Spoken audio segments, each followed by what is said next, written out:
Welcome back to a day in the life with a developer. If you follow me on this project Fircrest, we originally had just dirt and we developed it, went through the entire process, added in everything we needed to in order to go vertical. Now I'm working with the builder. Our last update was we were pouring foundation on these first 2 units, and I'll give you an update on that. But also we started the second portion of phase 1, which is another 4 units, 2 duplexes. We've already done the excavation work.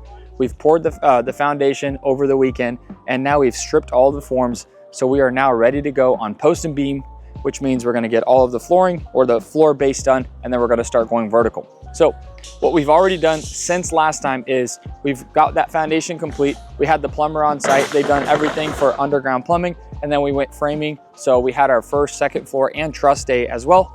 Our awesome supplier, Milgard, came out here, brought us the windows, and our siding contractor came out and installed all of the windows. And now we have our finished labor contractor installing all of the exterior doors as well. So we're putting temporary doors on the front, and then if we have the side garage doors as well, we're putting temporary doors there so we can secure the entire building and start doing all of the rough-ins, plumbing, electrical, and HVAC. A few other things is when we're excavating, what we do is we trench and we bring all the utilities to the building. So as you can see, we trenched and put all the conduit in. Now our electrical contractor came out here and he set the meter box as well so that we can get power, get ready for power. And then we also have our rain drains there. So the gutter company's gonna come in here, install all their gutters and connect to the storm facility or the storm system, which is underground here. Again, we've done all of that during excavation. We've got to bring in all the power, all the sewer and all the water to the building. And then the trades take care of it at the actual building. Also, another thing, now that we've framed up the building or the duplex, I have my opening for my garages. So my contractor is gonna come out, my subcontractor for specific garages is gonna come measure the doorway. We're gonna start ordering the garage doors. I gotta select what style I want. So I work with him and I say, hey, this is the style I want. We make sure the quote matches what we want, and we're good to go from there. Also, we've got some of our windows. Not everything is installed yet. Our siders are working on it right now. And then what I'm gonna do is meet with them and give them my siding design, exactly what I want. So typically I have it on the plans, but sometimes I switch things up or I want something a little different based on styles and trends. And let's go check out the inside. During the framing stage, not a ton changes on the interior. They follow the plans, but a couple of minor things you want to keep in mind is, one, if you're going to be putting a hood, so I'm going to use the microwave vent. So my microwave is going to be here, which is my hood. But if you're going to build out a hood, maybe out of drywall or cabinets, you want to make sure you coordinate with the framer, as well as a fireplace. If you're going to be doing a fireplace in your living room, you want to coordinate that as well. So I actually sent to our framers the design of what I want for my fireplace, the depth, the width. So typically for an electrical fireplace, you're 15 to 18 inches deep. And then I like to make my fireplaces about 4 feet wide and roughly, let's say, 3.5 feet tall. So, 3 feet is a countertop. You want to be a little bit taller for the TV to sit. So I'm putting that together. I'm not doing a fireplace all the way to the ceiling. I'm having it stop so that you can put a TV on instead of having to drill it into the wall.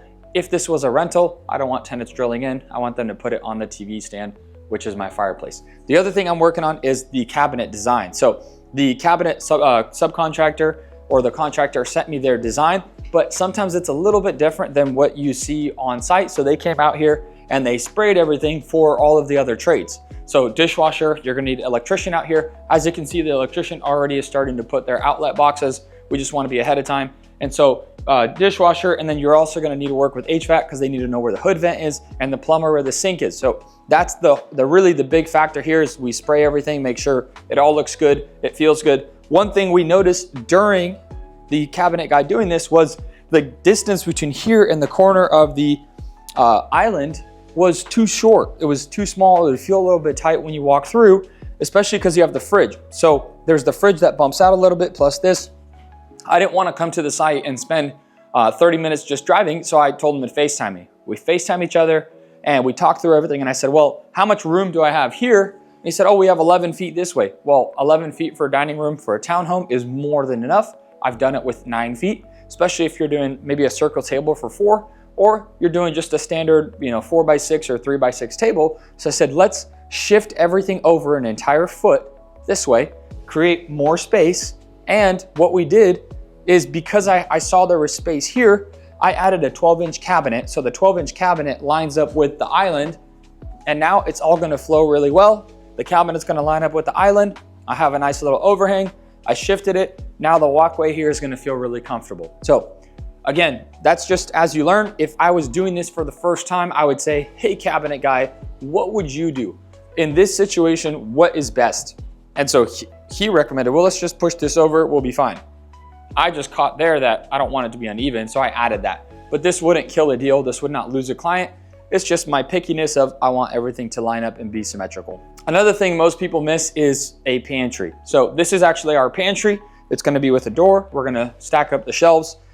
Reason for it is, again, a smaller townhome, you want some sort of storage. So most likely what I'll do is I'll start the shelving a little bit higher. I'll do some larger shelving, and then I'll do some smaller 6 to 12 inch shelving, meaning space. So you can put some smaller things and some larger items as well. This is just really good as, again, it's a small area, and then I still have the restroom, and I have the under storage underneath the staircase. So storage in small townhomes like this are important. A 1,500 square foot townhome maybe is not as big as a single family. This is only a 1.5 car garage. So it's not like you have all the space in the world. Those little things matter. Same thing with an island. So when you have a small space, I have a 3-chair island plus a dining table for 6 people. So you can fit 9 people if you were doing a party, or 10 people. So that's really important. It's really vital. And then for the fireplace, boom, we have an electrical outlet as well. Make sure that we have everything we need. Hey, so quick question. I see the electrician's already out here. This is where our fireplace is going per the plans. Just make sure the framer does it and gets that fireplace framed out before the electrician does any more work, as they'll probably charge us a change order if the outlet is not supposed to be there. If it's supposed to be there, cool, let's do it. And then the other thing is under the staircase, this is a great space for storage. So let's just ask Felipe with Liberty Door what a standard door here is. If it's a 4 foot tall door, maybe a 5, whatever it is. So 4 by 2 3/4 or 2 and whatever it is. Anyways, let's put a door here and put a little wall at the end, so that now we have some more closet space for the future owners or tenants. Hey, also up here on the upstairs, I don't want to spend money on railing. Can you have them do the half wall? Looks like they haven't done it. They were supposed to. So let's please do a half wall, whatever standard, 3.5 feet, I think. So let's make sure we get that done. Also, so for the upstairs, there's a few little things that I noticed, and downstairs, I sent the videos to the builder, make sure he does it. I haven't paid the framer. That's my leverage, is once they complete the job 100%, I pay them. If I pay them now, they'll disappear. So one thing is I'm gonna have them frame a half wall, it's per the plan, and then we'll just do drywall. What that does is I don't have to spend money on railing. Railing here is not gonna sell the home. This is not $1 million house. So I love doing half drywall walls, and the drywall contractor doesn't charge me anymore. There's enough lumber out there, short pieces, that they can build out the wall with our remaining lumber as well. That's a big thing. Other than that, I mean, everything looks good. Electrician is starting first. That's not normal, but plumbers also doing their thing as well. It looks like they have both of them. Typically we start with HVAC. It's the biggest. Then we go to plumbing. It's a little smaller. And then we do electrical. Electrical can weave through all of the HVAC and plumbing. They're doing it a little bit different this time around. Extra closet space here, as per usual. We got a little extra closet space here. Again, the more closet space, the better storage. And then I got a third closet right there, all in the hallway. Here is gonna be washer and dryer. So what I did here is I'm doing it was supposed to be stacked washer dryer and then a water heater, but it sounds like we're gonna move the water heater there. Just for whatever the plumber and the builder decided to do it, that's fine. But here's gonna be our washer dryer stacked, water heater, and then we can always fit the HVAC in one of these closets, or they can also fit it in here if we stack it. So again, and then the other thing is, what's nice is we have all these small little sections. You can use them as chases for the HVAC system.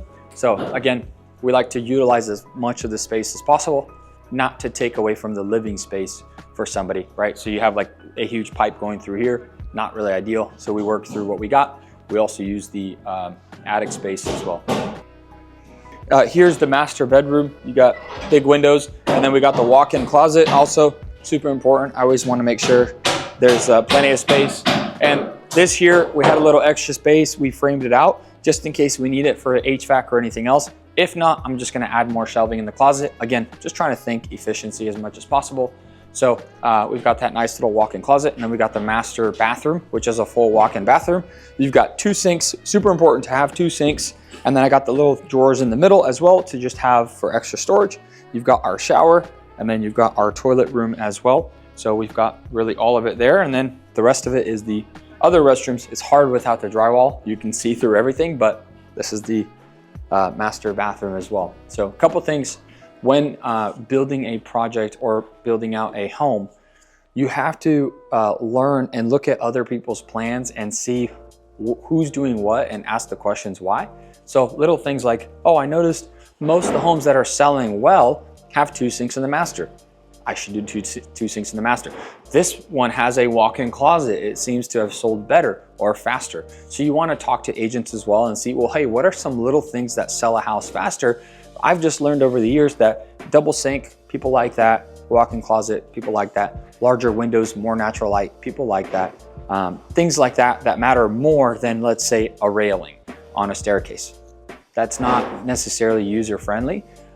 It's cool, it looks good, but a walk-in closet where you can fit all your clothes and extra closet space is something people actually care about. So you learn, but you can also ask the right questions to real estate agents and other builders in the area that maybe build spec homes, so for sale, what they've noticed or what plans sell best. So that's a good question to ask a builder. Hey, which plan set is selling the best for you? And then look at that plan set and take a few things from there, add it to your plan sets, or if they're okay with it, use their plan set, build it and sell it. That behind me is phase 2. We're gonna have future 19 townhomes. Right now we've got all the plans drafted up. We're in engineering, which is the structural engineering to make sure the building holds up. And then we're gonna submit those to the city and county, well, city here for permits. And we're about 6 to 8 months out from starting those. So as we're wrapping up this mid stage for these 2 duplexes and starting those next 2 duplexes, this will go right after. As we're wrapping up this project and this phase, the next phase will get started. By the way, we have students across the nation that are building out spec homes, building out personal homes. We have students in almost every single state. If that's you, it's my goal to help 1,000 people build a home or get into this industry and make it their career. You can hit that link below, fill out that application, see if you qualify for our mentorship, and book a call with our team. I'd love to see you there, love to see you crush it. Just like one of our students, Andrew, is building 2 builds in Dallas, Texas, and doing over $500,000 of profit. Or Ricky in Indiana is building 4 homes right now and projected to make about $650,000.